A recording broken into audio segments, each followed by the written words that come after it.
서울 한양요양병원의 정원에는 따뜻한 햇살이 내려앉고 있었습니다. 평소 조용하기만 하던 상담실에서 7명의 환자들이 둥글게 모여 이야기를 나누고 있었습니다. 서울노인복지센터에서 노인들에게 내가 60대로 돌아갈 수 있다면 무엇을 바꿀까? 주제로 편안하게 좌담하는 자리를 만들었습니다. 72세 김영철 씨가 조용히 말을 꺼냈습니다. 60대 초반에 아내가 두통을 자주 호소했어요. 그런데 그땐 대수롭지 않게 넘겼죠.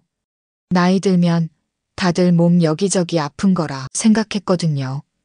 그런데 그 두통이 뇌종양 말기의 신호였다는 걸 알고 나니 정말 하늘이 무너지는 것 같았습니다. 의사가 조금만 더 일찍 병원에 오셨다면 치료 가능했을 겁니다라고 했어요. 그 말을 듣는 순간 제 자신이 얼마나 어리석었는지 깨달았습니다. 옆자리에 있던 박현철 씨는 고개를 떨구며 한숨을 내쉬었습니다. 60대 초반에 퇴직금을 받았을 때는 돈 걱정은 끝났다고 생각했어요. 그런데 10년 만에 그 돈이 반으로 줄었습니다. 물가도 오르고 예상치 못한 의료비도 들었죠. 결국 가족들에게 손을 벌려야 했습니다. 그때 재정을 체계적으로 관리했어야 했는데 왜 그렇게 방심했는지 모르겠습니다. 이어지는 이야기에 고개를 끄덕이던 이명준 씨는 가족과 시간을 보내지 못했던 후회를 나눴습니다. 저는 자식들과 더 많은 시간을 보내지 못한 게 가장 후회됩니다. 바쁘다는 핑계로 가족과의 시간을 계속 미뤘어요. 지금은 자식들이 바쁘다며 저를 찾지 않네요. 그때 시간을 더 냈더라면 제 인생이 조금은 더 따뜻하지 않았을까요? 그들의 이야기는 점점 깊어졌고 67세 윤정희 씨가 웃음 섞인 목소리로 대화를 이어갔습니다. 저는 60대에 뭔가 배우지 않은 게 아쉬워요. 그냥 매일 같은 하루를 보냈거든요. 그런데 지금 보면 그때 배우고 도전했으면 제 삶이 훨씬 더 재미있었을 거예요. 이 7사람의 이야기는 후회와 깨달음이 교차하는 특별한 시간이 되었습니다. 오늘은 그들의 이야기를 통해 우리가 60대 초반에 어떤 선택을 해야 더 나은 삶을 살 수 있을지 함께 알아보려 합니다. 각 사연은 후회와 교훈, 그리고 시청자 여러분께서 곧 바로 실천하실 수 있는 실천 메시지로 구성되어 있습니다. 끝까지 함께 해주세요. 첫 번째, 건강은 당연하지 않다. 김영철 씨는 눈가에 고인 눈물을 닦으며 조용히 말을 이어갔습니다. 60대 초반에 아내가 두통을 자주 호소했어요. 그땐 그냥 넘겼죠. 나이 들면 다 그런 거라고 생각했거든요. 그런데 그 두통이 뇌종양 말기의 신호였다는 걸 알고 나니 정말 하늘이 무너지는 것 같았습니다.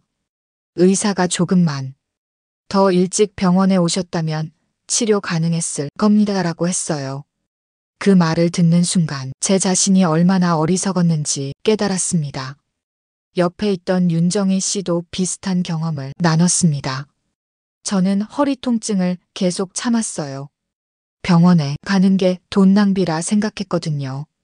그런데 결국 디스크가 악화돼 수술까지 받았죠. 수술 후에도 통증은 남아있고 이제는 움직이는 것도 어렵습니다. 정말 후회됩니다. 박현철 씨는 이야기를 듣고 무겁게 고개를 끄덕였습니다. 저도 비슷해요. 건강검진을 받아도 의사가 운동하라고 하면 그냥 흘려들었어요. 그 미룬 시간이 쌓여 지금 이렇게 몸이 망가졌습니다. 다시 돌아갈 수 있다면 정말 건강을 최우선으로 챙겼을 겁니다. 세계보건기구 WHO에 따르면 근감소증, 심혈관계 질환, 암과 같은 노화 관련 질병이 60대 초반부터 급격히 증가한다고 경고합니다. 특히 정기적인 검진과 꾸준한 운동이 이러한 질병을 예방하는 데 큰 역할을 합니다. 국내 보건복지부 연구에서도 체계적인 건강관리가 삶의 만족도를 높인다는 결과가 나왔습니다. 교훈. 우리가 이 이야기에서 얻을 교훈은 건강은 당연하지 않습니다. 입니다. 작은 신호라도 놓치지 않고 지금 바로 대응하는 것이 장기적으로 행복한 노후를 보장합니다. 여기서 우리가 당장 실천해야 할 메시지는 다음과 같습니다. 지금 바로 건강검진 일정을 예약하세요. 매일 30분 산책하거나 스트레칭을 생활화하세요. 균형 잡힌 식단을 꾸준히 실천하세요. 시청자 여러분, 이 사연이 와닿으셨나요? 오늘부터라도 작은 건강 습관을 만들어 보세요. 이 작은 선택이 당신의 미래를 더 건강하고 행복하게 만들 것입니다. 두 번째, 재정 관리와 은퇴 준비. 박현철 씨는 턱을 괴고 한숨을 내쉬며 조용히 이야기를 시작했습니다. 60대 초반에 퇴직금을 받았을 때 인생에서 돈 걱정은 끝났다고 생각했어요. 5억 원이면 부족함 없이 살 수 있을 거라 믿었죠. 그런데 10년이 채 되지 않아 그 돈이 절반으로 줄었습니다. 물가도 오르고 예상치 못한 의료비까지, 결국 자식들에게 손을 벌리게 되었어요. 그때 왜 재정을 체계적으로 관리하지 않았을까요? 박 씨의 이야기를 듣던 김은정 씨는 자신이 했던 선택에 대해 비교하며 말했습니다. 저는 퇴직금 일부를 긴급자금, 생활비, 그리고 투자 자금으로 나눴어요. 재정 전문가의 도움을 받아 자산을 분산했더니 생각보다 안정적이더라고요. 지금 생각해보면 그때의 선택이 제 노후를 지켜준 것 같아요. 피델리티 리타이어리 헬스케어 코스트 에스티메이트에 따르면 은퇴 후 예상보다 20% 더 많은 의료비가 필요하다는 연구 결과가 발표되었습니다. 한국연금학회 역시 체계적인 재정 관리가 노후 안정성을 크게 높인다고 강조합니다. 교훈. 돈이 많다고 방심하지 마세요. 자산은 체계적으로 관리해야 그 가치를 유지할 수 있습니다. 실천 메시지. 여기서 우리가 당장 실천해야 할 메시지는 다음과 같습니다.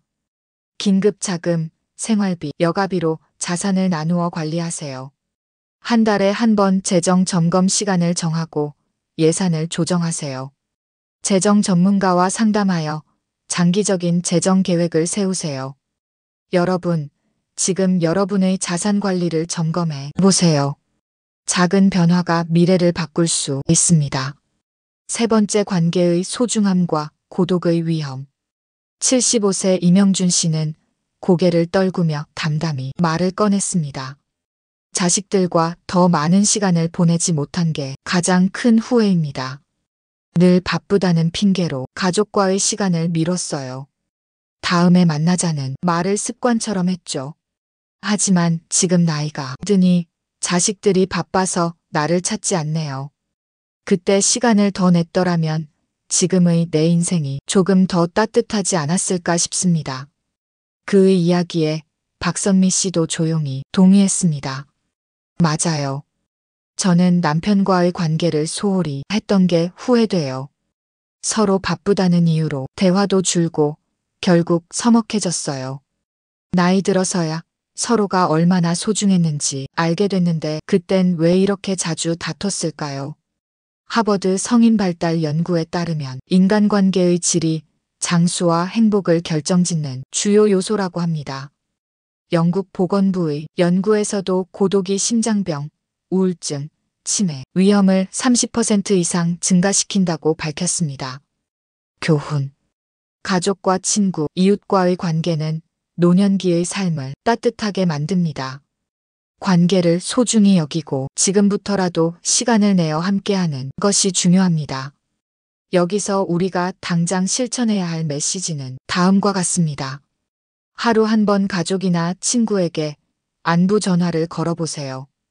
주말 시간을 정해 가족과 함께 보내세요. 지역 모임이나 커뮤니티 활동에 참여해 새로운 관계를 만들어 보세요. 시청자 여러분, 사랑과 관계는 인생의 가장 큰 자산입니다. 오늘부터 가족과 친구에게 시간을 내어 소중한 추억을 만들어 보세요. 네 번째, 새로운 배움과 도전. 67세 윤정희 씨는 웃음 섞인 목소리로 말을 시작했습니다. 60대 초반엔 시간이 많아 보였어요. 그런데 퇴직하고 나니 시간이 너무 많아서 뭘 해야 할지 몰랐습니다.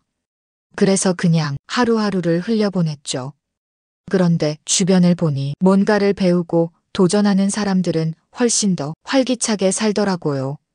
그때 뭔가 배우고 도전했으면 제 삶이 훨씬 재미있었을 텐데요.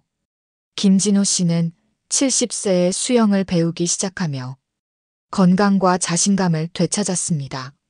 저도 처음엔 이 나이에 뭘 배우겠어라며 포기하려 했어요. 그런데 작은 도전이 저를 완전히 바꿔놨습니다. 네이처 연구에 따르면 새로운 기술을 배우는 활동이 뇌 가소성을 유지하는 데 큰 역할을 한다고 합니다. 알츠하이머 협회는 학습이 인지기능 저하를 늦추는 데 도움이 된다고 강조합니다. 교훈. 배움과 도전은 삶의 활력을 만들어냅니다. 나이는 도전을 멈추는 이유가 될 수 없습니다. 여기서 우리가 당장 실천해야 할 메시지는 다음과 같습니다. 매일 10분씩 새로운 기술이나 취미를 배워보세요. 지역 교육센터나 온라인 강의를 활용하세요. 작은 도전부터 시작하세요. 등산, 그림 그리기, 악기 배우기 등. 여러분, 오늘부터라도 작고 쉬운 도전을 시작해보세요. 그 도전이 당신의 내일을 바꿀 것입니다. 5번째, 부모 희생의 재평가. 70세 박영자 씨는 고개를 떨구며 자신의 이야기를 시작했습니다. 저는 자식들에게 모든 걸 다 주면 그들이 행복해질 거라고 생각했어요. 그래서 집도 처분하고 그 돈을 자식들에게 나눠줬죠. 그런데 결국 제가 어려워지니 자식들도 부담을 느끼더라고요. 그때 제가 제 몫을 챙기고 독립적으로 살았다면 어땠을까요? 그의 이야기에 고개를 끄덕이던 이선주 씨는 조금 다른 사례를 들려주었습니다. 저는 자식들에게 너무 의지하지 않으려고 노력했어요. 물론 자식들이 잘해주길 바라긴 했지만 제가 독립적으로 살아야 우리 관계가 더 건강해질 거라 생각했죠. 그 덕분에 자식들과 적당한 거리를 유지하면서도 따뜻한 관계를 이어갈 수 있었어요. 한국보건사회연구원에 따르면 은퇴 후 부모가 자식에게 모든 재산을 물려주는 선택은 부모와 자식 모두에게 부담이 될 수 있다고 합니다. 반대로 경제적 독립을 유지한 부모들이 삶의 만족도가 더 높았다는 연구 결과도 있습니다. 교훈. 부모와 자식의 관계는 희생이 아니라 상호 존중과 독립성에 기반해야 합니다. 여기서 우리가 당장 실천해야 할 메시지는 다음과 같습니다. 자녀에게 재산을 물려주기 전 자신의 필요를 먼저 생각하세요. 자녀와 솔직한 대화를 통해 서로의 기대치를 조율하세요. 자신만의 노후 계획을 세우고 경제적 독립을 유지하세요. 여러분, 부모로서의 희생은 가치 있지만 지나친 희생은 오히려 관계를 어렵게 만들 수 있습니다. 지금부터라도 자녀와 건강한 거리를 유지하며 스스로의 삶을 지켜보세요. 6번째, 소소한 행복의 발견. 김순희 씨는 작은 미소를 지으며 이야기를 꺼냈습니다. 제가 감사일기를 쓰기 시작한 건 65세 때였어요. 그전에는 늘 불만이 많았거든요. 그런데 하루에 감사한 일을 3가지씩 적다 보니 내가 얼마나 많은 행복을 놓치고 살았는지 알게 됐어요. 소소한 행복이 정말 중요하더라고요. 이야기를 듣던 최민수 씨는 비슷한 경험을 나누었습니다. 저는 여행을 많이 다니면서 소소한 행복을 찾았어요. 멀리 가지 않아도 동네 공원을 걸으며 꽃을 보는 것도 행복이더라고요. 과거에는 물건을 사는데 집착했는데 이제는 경험을 쌓는 게 훨씬 더 소중하다는 걸 알았죠. UC 버클리 심리학 연구에 따르면 감사일기를 쓰는 사람들은 삶의 만족도가 20% 이상 증가했다고 합니다. 국제행복보고서에서도 물건보다 경험에 투자하는 사람들이 더 높은 행복감을 느낀다는 결과가 발표되었습니다. 교훈. 행복은 큰 사건에서 오는 것이 아니라 소소한 순간에서 발견할 수 있습니다. 여기서 우리가 당장 실천해야 할 메시지는 다음과 같습니다. 매일 감사한 일을 3가지씩 적어보세요. 물건보다 경험에 투자하세요. 여행, 가족과의 시간, 취미 활동 등 가까운 곳에서 시작하는 작은 여정을 계획하세요. 시청자 여러분, 행복은 거창하지 않습니다. 오늘부터 소소한 행복을 찾아보세요. 그것이 인생의 큰 기쁨으로 이어질 것입니다. 7번째, 미래를 위한 실천. 최민수 씨는 조용히 말을 시작했습니다. 은퇴 후엔 하루하루가 무의미했어요. 뭔가를 하고 싶다는 생각은 있었지만 어디서부터 시작해야 할지 몰랐죠. 그래서 하루에 1가지씩 작은 목표를 세우기 시작했어요. 처음엔 아침 산책부터 시작했죠. 그런 작은 실천이 쌓이면서 제 삶이 바뀌었어요. 그의 이야기에 박선미 씨도 고개를 끄덕이며 덧붙였습니다. 저는 하루 10분씩 명상을 시작했어요. 마음이 안정되고 긍정적인 생각이 많아졌어요. 작은 변화가 결국 제 삶의 큰 변화를 만들어낸 것 같아요. 하버드 비즈니스 리뷰에 따르면 작은 습관의 변화는 개인의 성공 가능성을 30% 이상 높인다고 합니다. 또한 WHO는 규칙적인 일상과 작은 실천이 신체적, 정신적 건강을 향상시키는 주요 요인이라고 강조합니다. 교훈. 미래는 거창한 목표에서 시작되지 않습니다. 지금의 작은 실천이 큰 변화를 만들어냅니다. 여기서 우리가 당장 실천해야 할 메시지는 다음과 같습니다. 하루 1가지 작은 목표를 세우고 달성하세요. 규칙적인 일상 루틴을 만들어 보세요. 운동, 식사, 수면 등 자신만의 프로젝트를 시작해 성취감을 느껴보세요. 시청자 여러분, 오늘의 작은 실천이 내일의 미래를 만듭니다. 지금 바로 시작해보세요. 시청자 여러분, 오늘 우리는 서울에 있는 한양요양병원에서 7분이 나눈 이야기를 통해 60대로 돌아간다면 무엇을 바꿔야 할지에 대한 깊은 깨달음을 얻을 수 있었습니다. 그들의 후회는 단순히 지나간 선택에 대한 회상이 아니었습니다. 그것은 우리가 오늘부터 더 나은 삶을 살기 위해 꼭 기억해야 할 소중한 교훈이었습니다. 우리는 건강이 당연하지 않다는 이야기를 들었습니다. 김영철 씨의 사연은 우리에게 작은 신호라도 놓치지 말라는 강렬한 메시지를 전했습니다. 정기적인 건강검진, 꾸준한 운동, 균형 잡힌 식단은 행복한 노후를 위한 가장 기본적인 실천입니다. 또한 재정 관리와 은퇴 준비의 중요성도 배웠습니다. 박현철 씨는 퇴직금을 방심 속에서 잃어버렸지만 김은정 씨는 체계적인 자산 분배로 안정적인 삶을 이어갔습니다. 긴급 자금, 생활비, 여가비를 분리 관리하고 재정 전문가의 도움을 받는 것이 얼마나 중요한지 알게 되었습니다. 3번째로 관계의 소중함과 고독의 위험에 대해 이야기했습니다. 이명준 씨와 박선미 씨의 경험을 통해 가족과 친구, 그리고 이웃과의 관계가 우리의 마음을 얼마나 따뜻하게 하고 고독을 막아주는 중요한 방패인지 알게 되었습니다. 하루 1번 안부 전화, 정기적인 가족 모임, 지역 커뮤니티 활동은 관계를 유지하고 강화하는 가장 효과적인 방법이었습니다. 4번째로 새로운 배움과 도전이 삶을 풍요롭게 한다는 사실도 배웠습니다. 윤정혜 씨와 김진호 씨는 새로운 배움과 도전을 통해 활력을 되찾은 사례를 나눴습니다. 나이는 도전을 멈출 이유가 되지 않습니다. 매일 10분씩 배우는 작은 습관부터 시작해보세요. 5번째로 부모 희생의 재평가에 대해서도 고민했습니다. 박영자 씨와 이선주 씨의 이야기는 부모와 자식 간의 관계가 희생이 아닌 상호 존중과 독립성에 기반해야 한다는 사실을 일깨워 주었습니다. 자식에게 모든 것을 주는 것만이 정답이 아니며 스스로의 삶을 존중하는 것이 가족 모두를 위한 선택일 수 있습니다. 6번째로 소소한 행복의 발견이 우리의 일상을 얼마나 풍요롭게 하는지도 알았습니다. 김순희 씨와 최민수 씨는 감사일기와 소소한 여행을 통해 삶의 작은 기쁨을 찾았습니다.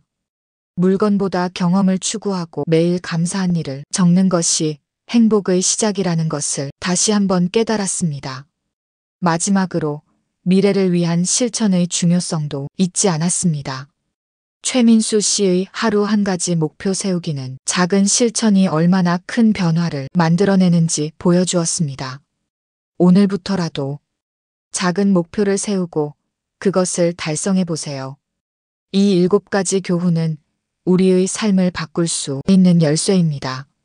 중요한 것은 이 이야기를 듣는 것에 그치지 않고 행동으로 옮기는 것입니다. 오늘의 실천 메시지 1. 건강검진 예약하기 2. 자산을 점검하고 재정계획 세우기 3. 가족이나 친구에게 안부 전화 걸기 4. 새로운 기술이나 취미 배우기 5. 자신의 노후 계획을 세우고 자립적인 삶을 준비하기 6. 감사 일기 쓰기 또는 작은 여행 계획하기 7. 하루 한 가지 목표 설정하고 실천하기. 시청자 여러분, 이 7가지 실천을 통해 여러분의 내일이 지금보다 더 나아질 수 있습니다. 오늘이 여러분 인생의 전환점이 되기를 바랍니다. 감사합니다. 그리고 여러분의 내일을 응원합니다.